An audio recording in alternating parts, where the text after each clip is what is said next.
speaking of that oath that I feel as though the police live by as well as us, as well as the community that they complain living by it. We have the Sean Suiter situation, and you discussed that, I believe, about a chapter or two inside of the book. What's your opinion? Do you believe that it was a suicide? Just personal opinion. I don't know.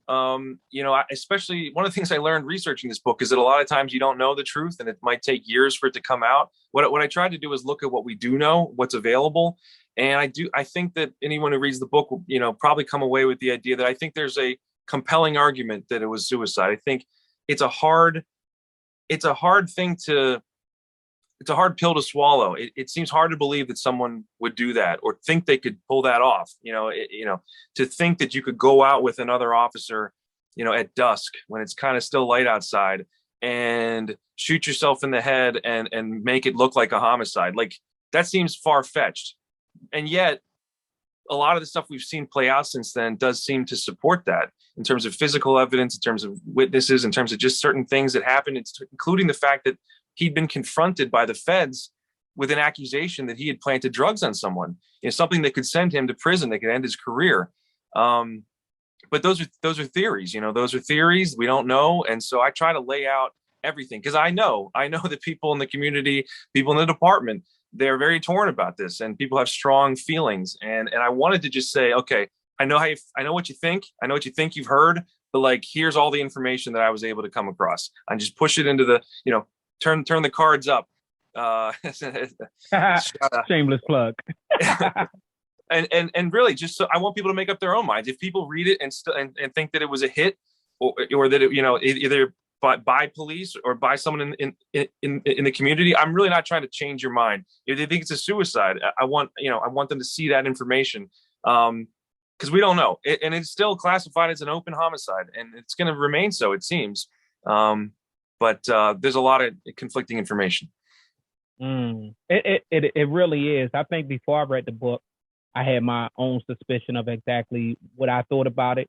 And then reading the book, like you said, so much information is put out there that makes you you're stuck inside that middle, and you just got to choose a side. One of the biggest things I think, and sorry, you tell me if there's too much to tell about the book without them reading, but you received a phone call. You were there at the hospital where Suiter passed away, before he passed away, right after it happened, and you received a phone call telling you that it was a hit, that it wasn't suicide, that it was an actual setup. And that was before, that's what I noticed, that was before it came out that he was supposed to testify in front of a grand jury. Yeah. I ultimately don't think that person knew what they were talking about, but I include it because, honestly, for me in that moment, that's like one of the only moments in the whole book that I put myself in the story, where I use and I describe something I'm doing, because in that moment, it was like, holy shit, it made the hair stand up on the back of my neck. It was like, whoa, and I'm thinking to myself, so what the person called and told me was this was a hit, like there's a manhunt going on, there's a reward being put out. Everybody's talking about this officer got shot. And I get this call saying that he was due to testify in court, the next day. I'm like, there's no court proceedings in this case. I've been watching this case like a hawk. There's nothing going on. And it turned out there was a grand jury proceeding the next day. And when that came out, I was like, wow.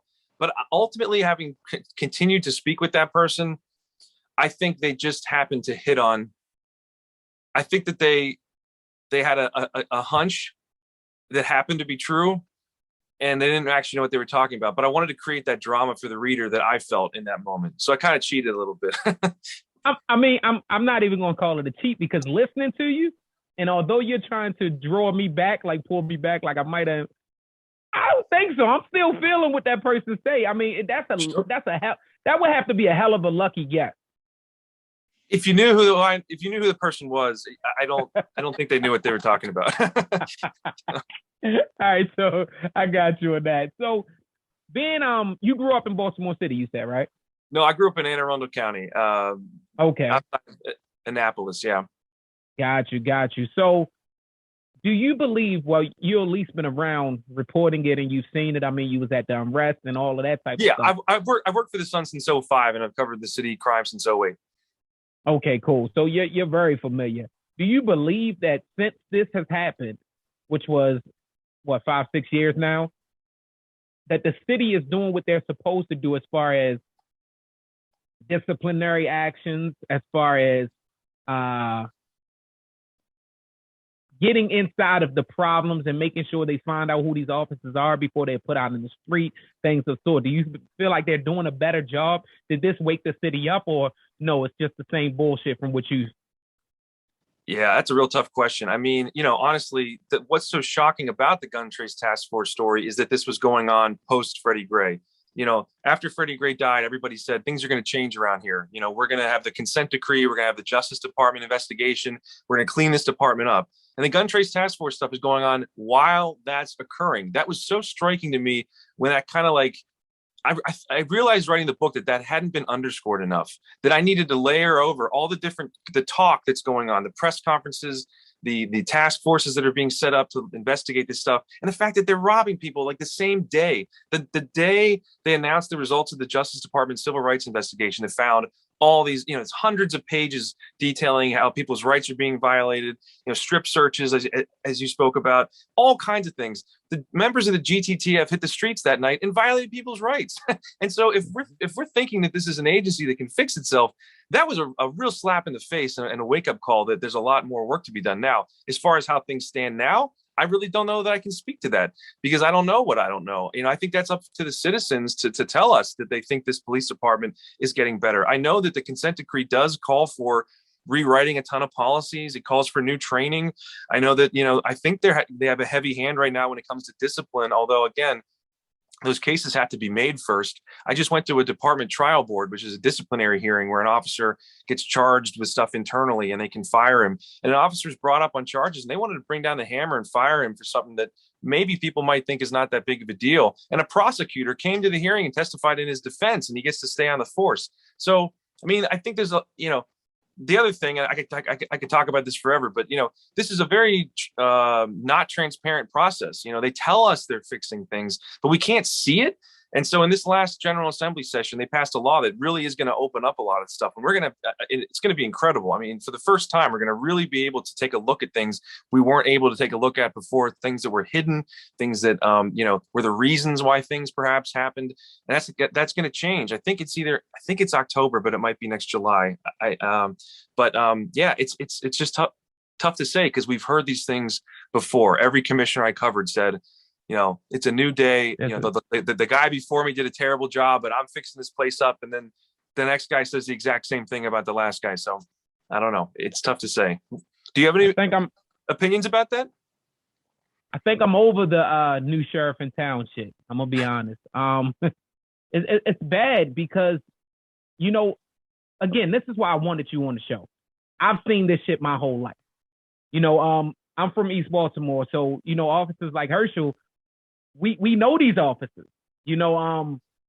and those things are scary. That's the fear that we've been growing up with our whole life. And, to see people see it now, it was a good eye opener for a lot of people. Like, it was a scene, it was a part inside of the book when I believe someone at the police station was crying, and because they couldn't believe how many people had been put away from these guys, how many people have we got not just jail time for these people. We have people that have been murdered, people that have lost their lives, innocent people, not just people that was breaking law and things of sort. I mean, jail is not a good place. No matter what the fuck they try to tell you in the world, jail is not a good place. And everyone cannot make it in jail. So you're sending certain people to jail that might not have supposed to have been there. These setups, this shit is literally like a movie. And it's crazy because I don't think the world knew it. But we've seen it, and we've been complaining and complaining and complaining. The neighborhoods have been complaining for years. And I mean, these guys went to jail and stuff, and they've opted out. The highest sentence is Jenkins, which is 25 years. But the guy that had this uncovered, what's his name? Shropshire. Yeah. Shropshire, the guy who they were investigating that played a big part in this. I mean, he cooperated with the police, gave a lot of the accounts, working with Jenkins and everything. He ended up with 25 years. For a nonviolent drug crime, too, yeah. Mm-hmm. My question, all right, so at the time of them saying that they fixed this shit, or they're fixing it. There go the dogs. Sorry about that.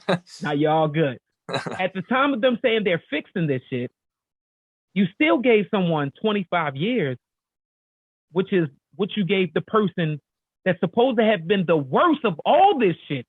It's the exact same time. And the difference from these two people, again, is I don't believe that a citizen should be held to the same standards as a police officer and vice versa.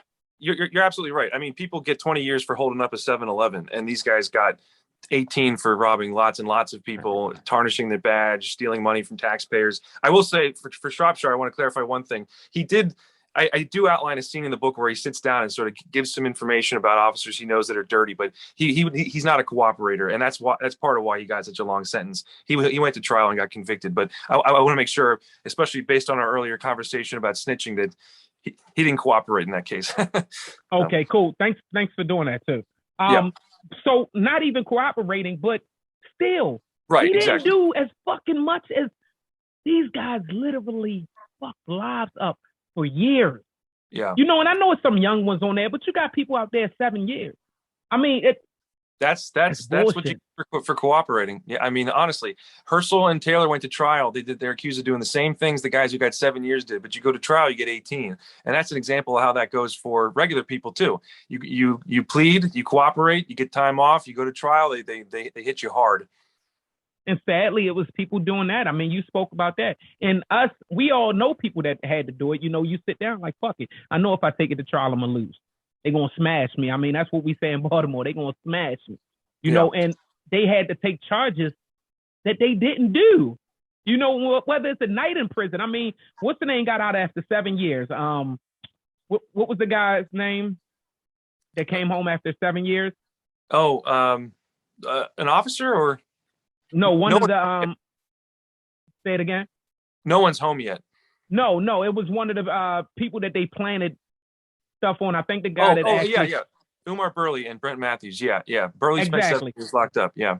That's 7 years. And that, again, not saying he's innocent for everything in the world. None of us are. But I want to be fucking arrested for that. Don't catch me for another motherfucking crime or somebody else's crime. I mean, it's so in my opinion, I know I'm dragging that on, but my opinion, no, I don't believe that it's being tackled the way that it should be. I don't believe change is being done the way that it should be. I mean,